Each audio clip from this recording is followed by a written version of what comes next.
اعوذ باللہ من الشیطان الرجیم بسم اللہ الرحمن الرحیم یا ایہا الذین آمنوا کتب علیکم الصیام کما کتب علی الذین من قبلکم لعلکم تتقون شہر رمضان الذی انزل فیہ القرآن ھدی للناس وبینات من الھدی والفرقان فمن شہد منکم الشہر فلیصمہ ومن کان مریضا او علی سفر فعدۃ من ایام اخر یرید اللہ بکم الیسر ولا یرید بکم العسر ولتکملوا العدۃ ولتکبروا اللہ علی ما ھداکم ولعلکم تشکرون وَإِذَا سَأَلَكَ عِبَادِي عَنِّي فَإِنِّي قَرِيبٌ أُجِيبُ دَعْوَةَ الدَّاعِ إِذَا دَعَانِ فَلْيَسْتَجِيبُوا لِي وَلْيُؤْمِنُوا بِي لَعَلَّهُمْ يَرْشُدُونَ صدق اللہ العلی العظیم۔ قال رسول اللہ صلی اللہ علیہ وسلم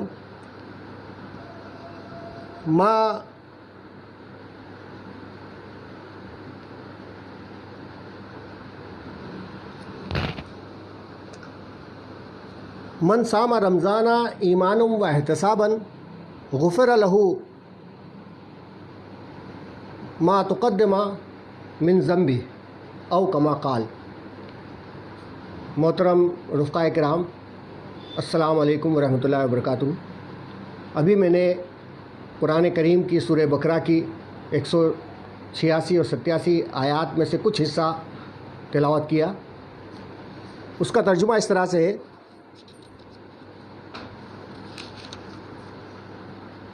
اے لوگو جو ایمان لائے ہو، تم پر روزے فرض کر دیے گئے جس طرح تم سے پہلے انبیاء کے پیرووں پر فرض کیے گئے تھے۔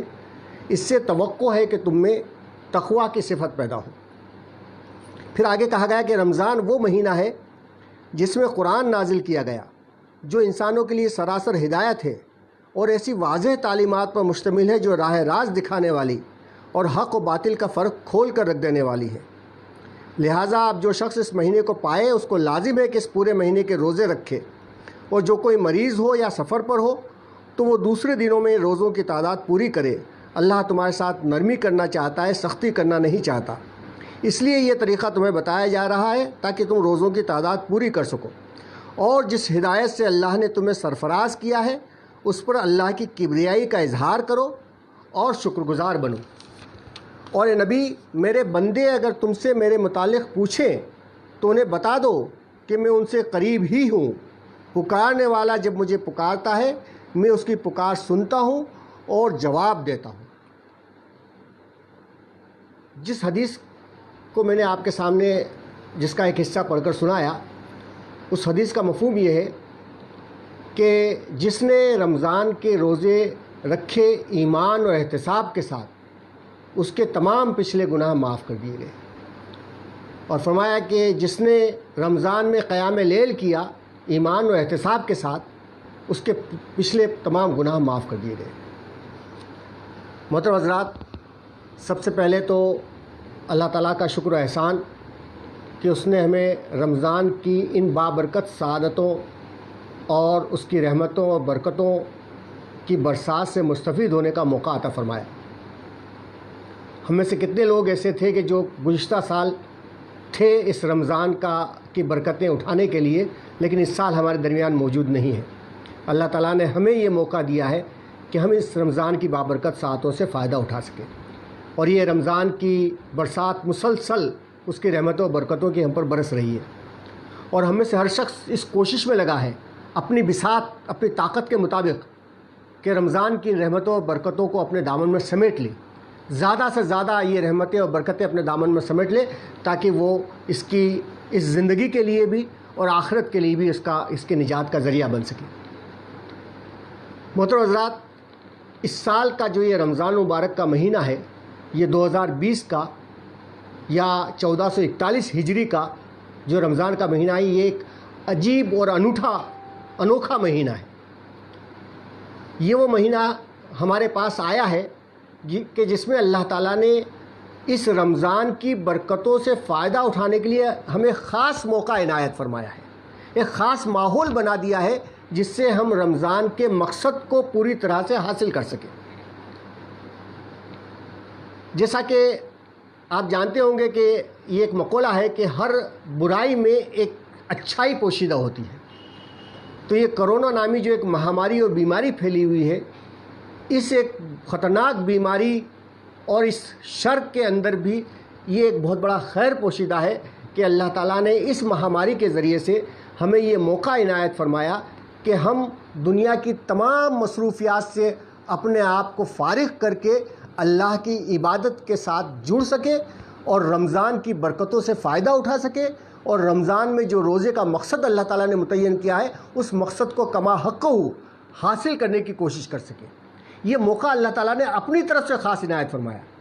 ورنہ آپ اندازہ لگائیے، آپ سوچئے کہ کیا یہ ممکن تھا کہ رمضان میں آپ اپنے تمام تجارت کو، اپنی دکانوں کو، اپنے نوکریوں کو ایک طرف رکھ کر خالصتاً صرف اللہ کے لیے اپنے گھروں میں بیٹھ جاتے؟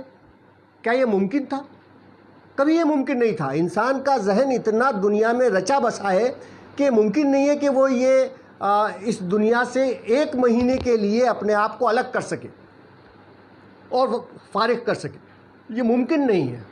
لیکن اللہ تعالیٰ نے جبراً یہ موقع ہمیں عنایت فرمایا. یہ اللہ تعالیٰ کا بڑا احسان ہے اور ہمیں واقعی اس کا شکر ادا کرنا چاہیے کہ یہ احسان ہم اللہ تعالیٰ نے ہمیں دیا. یعنی یہ پورا مہینہ ہمیں اللہ تعالیٰ نے دیا ایک اعتکاف کے طور پر اپنے گھروں میں گزارنے کے لیے، کہ اس میں ہم پورے مہینے کا اعتکاف جو ہے وہ صحیح طریقے سے اپنے گھر میں کر سکتے ہیں. یہ ایک موقع اللہ تعالیٰ نے عنایت فرمایا. بلکہ میں تو یہ خواہش کروں گا کہ اگر رمضان کے درمیان میں یہ لاک ڈاؤن کا عرصہ پورا کر دیا جاتا ہے سرکار کی طرف سے، تو بھی ہم اپنے اوپر اس لاک ڈاؤن کو مزید نافذ کریں اور رمضان کے آخر تک اس کو اپنے اوپر نافذ کر دیں، تاکہ رمضان کی ان برکتوں اور اس سے ہم فائدہ اٹھا سکیں. محترم حضرات، ابھی میں نے قرآن کریم میں سورہ بقرہ کی چند آیتوں کو تھوڑا الگ الگ انداز سے آپ کے سامنے رکھا ہے اور ایک حدیث آپ کے سامنے رکھی. ان قرآن کی آیات اور اس حدیث سے ہمارے سامنے چند حقیقتیں ظاہر ہوتی ہیں. پہلی چیز تو یہ کہ اللہ تعالیٰ نے اس رمضان کے مہینے میں قرآن کریم جیسا عظیم تحفہ، ایک عظیم دولت اللہ تعالیٰ نے ہمیں عنایت فرمائی. اور اس رمضان کے مہینے میں جو قرآن اتارا اس میں ہمارے اوپر روزے فرض کیے، اور اس کا مقصد یہ بیان کیا کہ تاکہ تمہارے اندر تقویٰ پیدا ہو، اللہ کا خوف پیدا ہو.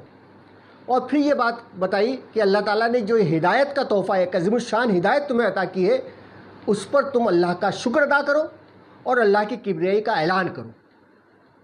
اور پھر آخری آیت میں یہ بات ارشاد بھائی کہ اگر میرے بندے تم سے میرے بارے میں سوال کریں تو بتا دو کہ میں ان کے قریب ہوں اور وہ ان کی پکار کو میں سنتا ہوں. یعنی اللہ تعالیٰ سے قربت کا اعلان اس رمضان کے روزے کے درمیان اللہ تعالیٰ نے کیا. اور اس حدیث میں بتایا گیا کہ جس نے روزوں کو اور قیام لیل کو ایمان اور احتساب کے ساتھ رکھا، اس کے پچھلے تمام گناہ معاف کر دیے گئے. تو ظاہر ہے کہ ان آیات سے جو باتیں ہمارے سامنے آتی ہے کہ اس رمضان کے مقصد میں سب سے پہلی چیز تو تقویٰ، نمبر 2 ایمان اور احتساب، نمبر 3 ان ہدایات پر جو اللہ تعالیٰ نے دی ہے اس پر اللہ کا شکر اور اللہ تعالیٰ کی کبریائی کا اعلان، اور نمبر 4 اللہ تعالیٰ کی قربت، اللہ تعالیٰ سے تعلق، اللہ تعالیٰ سے نزدیکی. یہ 4 باتیں ہیں جو اس رمضان مبارک کے ذریعے سے اللہ تعالیٰ ہمارے درمیان ہمیں سبق دینا چاہتا ہے. اور آپ دیکھیں کہ یہ چاروں باتیں آج کے اس خاص ماحول میں، اس لاک ڈاؤن کے مرحلے میں، یہ چاروں باتیں ہم بہت مضبوطی کے ساتھ اپنی زندگی میں اتار سکتے ہیں، بڑی مضبوطی کے ساتھ ان کو جو ہے ہم اختیار کر سکتے ہیں. یہ موقع اللہ تعالیٰ نے ان حالات میں ہمیں عطا فرمایا ہے. تھوڑا سا میں تفصیل میں ان چاروں چیزوں کو آپ کے سامنے رکھوں گا. سب سے پہلی چیز تو جیسا کہ اللہ تعالیٰ نے فرمایا لعلکم تتقون، یہ روزے تم پر اس لیے فرض کیے گئے ہیں تاکہ تمہارے اندر تقویٰ پیدا ہو. اللہ تعالیٰ تقویٰ کیوں پیدا کرنا چاہتا ہے؟ اللہ تعالیٰ نے اس رمضان میں قرآن کریم نازل کیا. آپ دیکھیے اس سرکل کو کہ اللہ تعالیٰ نے قرآن کریم نازل کیا، اور قرآن کریم ہدایت ہے متقیوں کے لیے. سورہ بقرہ میں اللہ تعالیٰ نے ارشاد فرمایا کہ الف لام میم ذالک الکتاب لا ریب فیہ ھدی للمتقین. اللہ تعالیٰ نے ھدی للعالمین نہیں کہا، یہ نہیں کہا کہ یہ عالموں کے لیے ہدایت ہے. اس کی ہدایت کے لیے شرط کیا بتائی؟ تقوی. تقوی اگر انسان کے اندر پیدا ہو جاتا ہے، اللہ کا ڈر، اللہ تعالیٰ کا خوف پیدا ہو جاتا ہے، اللہ تعالیٰ کی ناراضگی کا احساس اس کے دل میں پیدا ہو جاتا ہے، تو پھر وہ اس قرآن سے ہدایت حاصل کر سکتا ہے. تو قرآن سے ہدایت حاصل کرنے کے لیے شرط کیا ہے؟ تقوی. اور روزہ اس لیے فرض کیا گیا تاکہ تقوی پیدا ہو جائے، یعنی روزوں کے ذریعے سے تقوی پیدا ہو جائے، اور تقوی اگر انسان کے اندر آ جائے تو پھر اس کو ہدایت مل جائے قرآن کریم سے. تو یہ پورا ایک سرکل جو ہے وہ بن جاتا ہے. اس لیے رمضان وہ مہینہ ہے جس میں قرآن کریم نازل کیا گیا، اس میں روزے فرض کیے گئے تاکہ انسان کے اندر تقوی پیدا. اب ذرا ہم سمجھ لیں کہ تقوی کیا چیز ہے. تقوی یعنی اللہ کا ڈر، اللہ کا خوف، پرہیزگاری. اور یہ ڈر اور خوف وہ نہیں جو کسی موذی جانور سے یا کسی خطرناک چیز سے ڈر پیدا ہوتا ہے، بلکہ یہ تقوی جو ہے اس ڈر کو کہا جاتا ہے جو محبت کے اتریک کی وجہ سے پیدا ہوتا ہے. جب آدمی کسی سے بہت زیادہ محبت کرتا ہے تو اس سے یہ ڈر ستاتا ہے کہ کہیں وہ میرا محبوب مجھ سے ناراض نہ ہو جائے. ایک بچہ جو اپنی ماں سے ڈرتا ہے وہ کس لیے ڈرتا ہے؟ میری ماں مجھ سے ناراض نہ ہو جائے. یہی ہے تقوی. اللہ تعالیٰ کا وہ کہ اللہ تعالیٰ کی ناراضگی سے آدمی ہر وقت چوکنا رہے، ہر وقت اس کے ذہن میں یہ خیال پیدا رہے کہ کہیں میرا کوئی کام، میری کوئی بات، میری کوئی سوچ اللہ تعالیٰ کو ناراض کر دینے والی نہ ہو. اور یہ ہر وقت اس کے ذہن پر یہ چیز سوار رہے کہ میرے کسی فعل یا میرے کسی قول سے اللہ تعالیٰ ناراض نہ ہو جائے. بس یہی ہے تقوی. ایک حدیث میں یہ بات بہت وضاحت کے ساتھ ارشاد پائی گئی کہ حضرت عمر رضی اللہ عنہ نے اپنی محفل میں جہاں صحابہ اکرام موجود تھے پوچھا کہ تقوی کیا ہے. حضرت عبداللہ ابن عباس رضی اللہ عنہ نے جواب دیا کہ اے امیر المومنین رضی اللہ عنہ، کیا آپ کا گزر کسی کانٹے والی جھاڑی کے درمیان سے ہوا ہے؟ حضرت عمر کہا کہ ہاں بارہا گزرتے ہیں. کہا کیسے گزرتے ہیں؟ تو کہا کہ اس طرح سے جسے اپنا دامن سمیٹ کر ہم نکل جاتے ہیں تاکہ کوئی کانٹا ہمارے دامن میں نہ لگنے پائے. کہا یہی تقوی ہے. یہی تقوی ہے کہ انسان جو ہے وہ اس دنیا کے اندر سے اس طرح سے گزر جائے، اس دنیا کی خاردار جھاڑیوں کے درمیان سے اس طرح سے گزر جائے کہ دنیا کا کوئی کانٹا اس کے دامن پر نہ لگنے پائے. اس کا دامن دنیا کی کسی گندگی سے آلودہ نہ ہو، کوئی گندگی اس کے دامن پر چپکنے نہ پائے، اور اسی طرح سے وہ اللہ تعالیٰ کی نافرمانی سے بچتے ہوئے اللہ تعالیٰ کی خدمت میں حاضر ہو جائے. یہ ہے تقوی. تقوی دراصل نام ہے انسان کی اپنی جسمانی خواہشات پر قابو پانے کا، اس پر لگام کسنے کا، کہ اس کی جسمانی اچھائیں، خواہشات کو وہ اپنے کنٹرول میں لا سکے اور اپنی اس روحانی وجود کو جو ہے وہ آگے بڑھا سکے. آپ کو معلوم ہوگا کہ انسانی زندگی دو گھٹکوں سے مل کر بنی ہے. ایک تو ہے اس کا جسمانی وجود، حیوانی وجود، اس کا اینیمل ایگزسٹنس، اور دوسرا ہے اس کا روحانی وجود، اسپریچول ایگزسٹنس. ان دونوں کے درمیان جنگ پہلے ہی سے جاری ہے. جسم چاہتا ہے حاوی ہونا، روح چاہتی ہے وہ حاوی ہونا، اور جہاں جسم حاوی ہو گیا تو وہ اسفل السافلین کے درجے پر پہنچ جائے گا. جہاں روح نے اوپر کا مقام حاصل کر لیا تو وہ احسن تقویم کے درجے پر پہنچ جائے گا. تو یہ کشمکش جاری ہے. اس کو دوسری طریقے سے اس طرح سے سمجھیے کہ روح ہم ہے، میں کیا ہوں؟ میں جو روح ہے. اور جسم کیا ہے؟ میں اس روح کی سواری ہے. یہ روح اس جسم کے سواری پر سوار ہو کر اپنا سفر طے کر رہی ہے. یہ سواری بھی بہت ضروری ہے. سواری اگر کمزور ہوگی تو بھی سوار کو نہیں لے جا سکے گی، اور سواری اگر بہت زیادہ طاقتور ہو جائے تو وہ سوار کو کہیں لے جا کر، موٹر سائیکل پر آپ کا کنٹرول ختم ہو جائے تو موٹر سائیکل آپ کو کہیں جا کر گڈھے میں گرا دے گی. تو سواری طاقتور بھی ہو اور سواری سوار کے کنٹرول میں بھی ہو.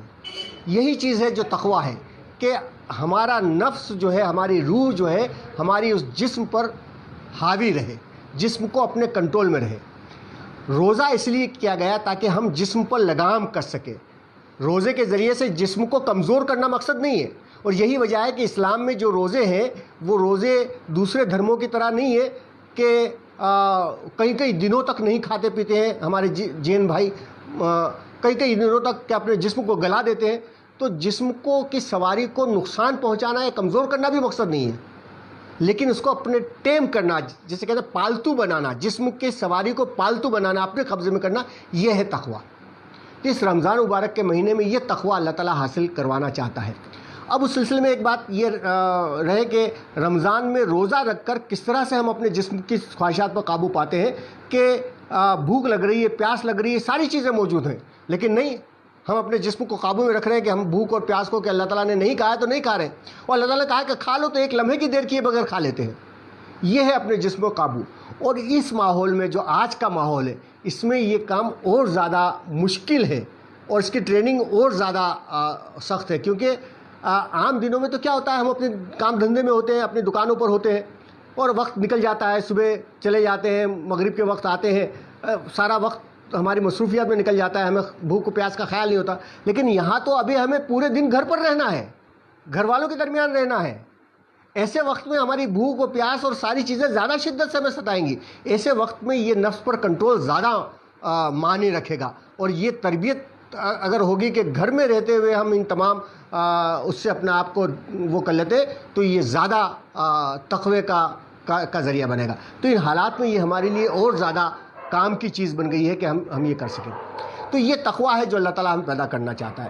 دوسری چیز جو حدیث سے ہمارے سامنے آتی ہے وہ ہے کہ اللہ تعالیٰ فرماتا ہے کہ اللہ کے رسول صلی اللہ علیہ وسلم نے فرمایا کہ جو روزہ رکھے اس حالت میں ایمان اور احتساب کے ساتھ، اس کے پچھلے گناہ معاف کر دیے گئے۔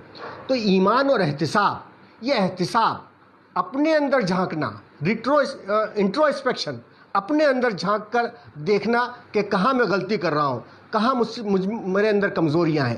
اور یہ موقع ہمیں خاص طور پر ان دنوں میں رمضان کے مہینے میں حاصل ہے کہ ہمارے پاس پورا وقت ہے کہ ہم اپنا احتساب لے سکیں، اپنا جائزہ لے سکیں، اپنے اندر جھانک سکیں۔ اور اپنے اندر جھانکنا یہ بہت اہم چیز ہے۔ علامہ اقبال نے کہا ہے نا کہ اپنے من میں ڈوب کر پا جا سراغِ زندگی، تو اگر میرا نہیں بنتا نہ بن، اپنا تو بن۔ تو یہ موقع آج ہمارے پاس ہے کہ ہم اپنے من میں ڈوب کر زندگی کا سراغ پا سکیں۔ یہ موقع اللہ تعالیٰ نے ہمیں خاص طور پر عنایت فرمایا ان دنوں میں۔ یہ وقت ہے ہمارے پاس کہ ہم بیٹھے، ہم نمازیں الحمدللہ اپنے گھر والوں کے ساتھ گھر میں باجماعت ادا کر رہے ہیں۔ اس کے بعد ہمارے پاس وقت ہوتا ہے، ہم بیٹھے مصلی پر، ہم ہوں، ہمارا اللہ ہو، ہم اپنے اندر جھانکیں کیا کیا خباثتیں ہمارے دلوں میں بھری ہوئی ہیں، کیا کیا بیماریاں ہیں جو ہمارے دلوں میں پنپ رہی ہیں۔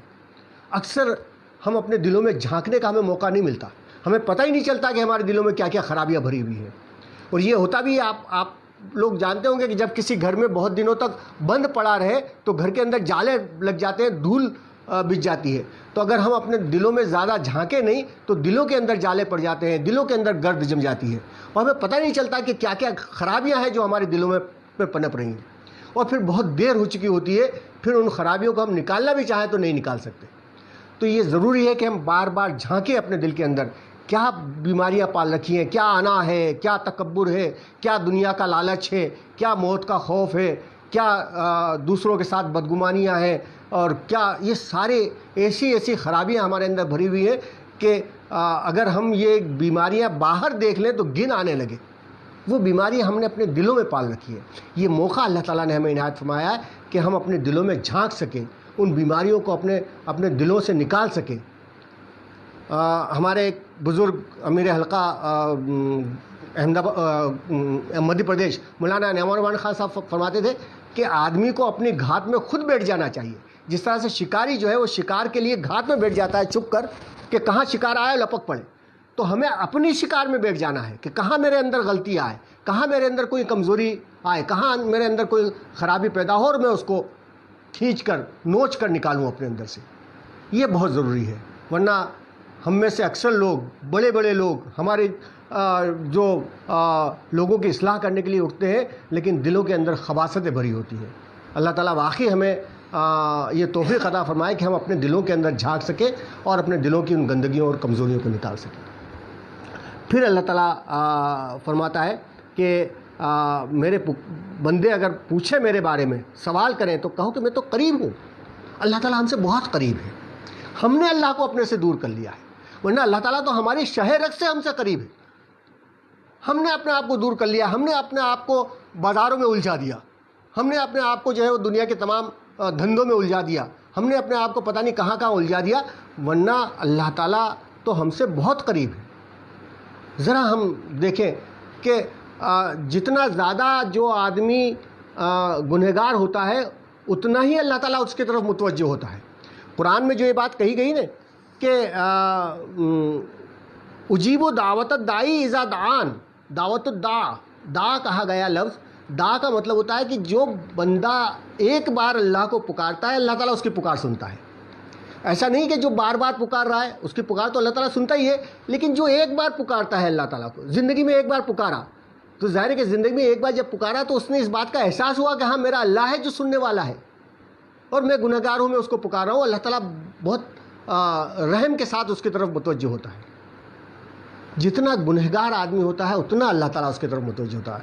ہم عام طور پہ یہ کہتے ہیں ہم تو گنہگار ہیں، ہماری کیا اللہ سنے گا؟ نہیں، جتنا گنہگار ہوگا اور اللہ تعالیٰ اس کی طرف، اور وہ اللہ کو پکارے گا، اللہ تعالیٰ اتنا ہی اس کی طرف متوجہ ہوگا۔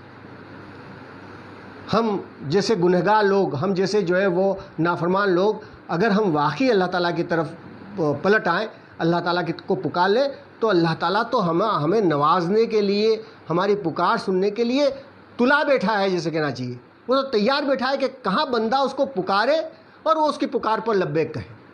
ہم نے پکارنا چھوڑ دیا، ہم نے اس سے تعلق اختیار کرنا چھوڑ دیا، ہم نے اپنے آپ کو پتہ نہیں کہاں الجھا دیا۔ تو آج ضرورت اس بات کی ہے، اور خاص طور پر رمضان کے اس سال کے اس موقع پہ ہمارے لیے پورا موقع ہے کہ ہم زیادہ زیادہ اللہ تعالیٰ سے اپنے تعلق کو مضبوط کریں۔ بیٹھے ہم ہوں، ہمارا اللہ ہو، اس کے درمیان کوئی نہ ہو، ہم اللہ تعالیٰ سے راز و نیاز کی باتیں کریں، اس سے گریہ و زاری کریں، روئیں اس کے سامنے، گڑ گائیں اس کے سامنے، اس کی خوشامدیں کریں، اس سے شکایتیں کریں، اپنے دل کی تمام باتیں اس کے سامنے ڈال دیں۔ وہ ہمارا ولی ہے، وہ ہمارا دوست ہے، وہ ہمارا مولا ہے، وہ ہمارا نصیر و مددگار ہے، وہ ہمارا وکیل ہے۔ ہم اپنے دوستوں کے سامنے، ہم دوسرے لوگوں کے سامنے اپنی شکایتوں کا روتے رہتے ہیں کہ میرا یہ ہو گیا، میرا ہو گیا۔ ہم بیٹھے مصلی پر اللہ تعالیٰ کے سامنے اپنے دلوں کو کھولے، اللہ تعالیٰ ہماری تمام زخموں پر مرہم رکھنے کے لیے تیار ہے۔ یہ ہماری کمزوری ہے کہ ہم اللہ تعالیٰ کے حضور حاضر نہیں ہوتے۔ تو یہ قرآن کی آیت یہ ہمیں بتاتی ہے کہ اللہ تعالیٰ تو ہم سے قریب تر ہے۔ اور پھر یہ ہدایت قرآن کریم کی جو اللہ تعالیٰ نے ہمیں عطا کی ہے، اتنی بڑی ہدایت، اب یہ رمضان کا موقع ہے، اس کے ذریعے سے ہم اللہ تعالیٰ کی اس کبریائی کا اعلان کریں اور اللہ تعالیٰ اس نعمت کا شکر ادا کریں۔ اس روزے کے ذریعے سے، عبادات کے ذریعے سے، رمضان کی ان ساعتوں کا استعمال کرتے ہوئے ہم اللہ تعالیٰ کی اس نعمت کا شکر ادا کریں اور اللہ تعالیٰ کی کبریائی کا اعلان کریں۔ کھڑے ہو جائیں اللہ تعالیٰ کی کبریائی کا اعلان کرنے کے لیے۔ اب یہ موقع ہے، دنیا ایک موڑ مڑ رہی ہے، فتنہ دجال کا وقت قریب آ گیا، بلکہ فتنہ دجال ظاہر ہو چکا ہے۔ اب امت مسلمہ کی ذمہ داری ہے کہ وہ پوری انسانیت کو جو ہے وہ پھر اللہ کے راستے کی طرف بلانے کے لیے لگ جائے۔ اب یہ تاریخ ایک نیا موڑ مڑنے والی ہے، اور اس نئے موڑ پر اب امت مسلمہ کی جوابداری ہے کہ وہ اٹھ کھڑی ہو اور اللہ تعالیٰ کی کبریائی کا اعلان کرے۔ آپ دیکھیے کتنا خوبصورت موقع ہے کہ اللہ تعالیٰ نے اس موڑ کے وقت میں، جب دنیا کی تاریخ مڑ رہی ہے، اللہ تعالیٰ نے خاص طور پر امت مسلمہ کو یہ رمضان کا یہ مہینہ عطا کر دیا، ان حالات میں عطا کر دیا کہ ہم زیادہ زیادہ اپنے اندرون کو مضبوط کر سکیں، اپنا احتساب کر سکیں، اللہ تعالیٰ سے تعلق مضبوط کر سکیں، تقوی اختیار کر سکیں، تاکہ اللہ تعالیٰ کی کبریائی کا اعلان کرنے کے لیے کھڑے ہو جائیں، ہمارے اندر وہ طاقت آ جائے کہ ہم جو ہے وہ اس دنیا کے سامنے کھڑے ہو کر اللہ تعالیٰ کی کبریائی کا اعلان کریں اور اس دجالی فتنے کو ختم کرنے کے لیے جو ہے آمادہ ہو جائیں۔ تو یہ خاص طور پر رمضان مبارک کا یہ مہینہ اللہ تعالیٰ نے ہمیں، اس سے پہلے کہ وہ فرصت کے اوقات ختم ہو جائے، اس سے پہلے کہ وہ حالات جو ہیں وہ پھر سے ختم ہو جائے اور ہم دنیا داری میں لگ جائیں، ہمیں اس موقع کو غنیمت سمجھ کر اپنے ان فرصت کے اوقات کو اللہ تعالیٰ کی عبادت میں لگا دینا چاہیے۔ آخر میں صرف میں ایک حدیث سنا کر اپنی بات ختم کروں گا۔ پیارے نبی صلی اللہ علیہ وسلم نے فرمایا کہ 5 چیزوں سے پہلے غنیمت جانو۔ زندگی کو غنیمت جانو موت سے پہلے، صحت کو غنیمت جانو بیماری سے پہلے، فرصت کو غنیمت جانو مصروفیت سے پہلے، اور پیسے کو غنیمت جانو ناداری سے پہلے۔ یہ 5 چیزیں بیان فرمائی۔ ظاہر ہے کہ اس وقت ہمارے پاس زندگی ہے، ہم زندہ ہیں۔ اس سے پہلے کہ موت آ جائے کسی طریقے سے، کسی بہانے سے، ہم اس زندگی میں ان تمام چیزوں کو حاصل کر لیں۔ ابھی ہمارے پاس صحت ہے، ہم صحت مند ہیں، اس سے پہلے کہ کوئی کووڈ جیسی بیماری ہمیں آ لگے ہم اس صحت میں اللہ تعالیٰ کی بندگی کا حق ادا کر لیں۔ ابھی ہمیں فرصت ہے، پوری فرصت ہے، ہم اس فرصت کا استعمال کر کے اس سے پہلے کہ مصروف ہو جائے ہم اللہ تعالیٰ کی عبادت کر لیں۔ اور ابھی اللہ تعالیٰ نے تھوڑا بہت پیسہ جو ہمیں دے رکھا ہے ہم اس کا استعمال کر کے اس سے پہلے کہ ناداری ہم پر آ جائے ہم جو ہے یہ کام کر لیں۔ تو یہ تقویٰ، یہ احتساب، یہ اللہ تعالیٰ کا قرب، یہ اگر ہم کر لیں گے تو انشاءاللہ آئندہ صدی ہمارا انتظار کر رہی ہے۔ ہم ایک نئے مسلمان بن کر، ایک نئے انسان بن کر آئندہ آنے والے دور میں کھڑے ہو جائیں اور اللہ تعالیٰ کی کبریائی کا اعلان کر دیں۔ اللہ تعالیٰ سے دعا ہے کہ مجھے آپ تمام لوگوں کو ان باتوں پہ غور و فکر کرنے اور عمل کرنے کی توفیق عطا فرمائے۔ وآخر دعوانا ان الحمدللہ رب العالمین۔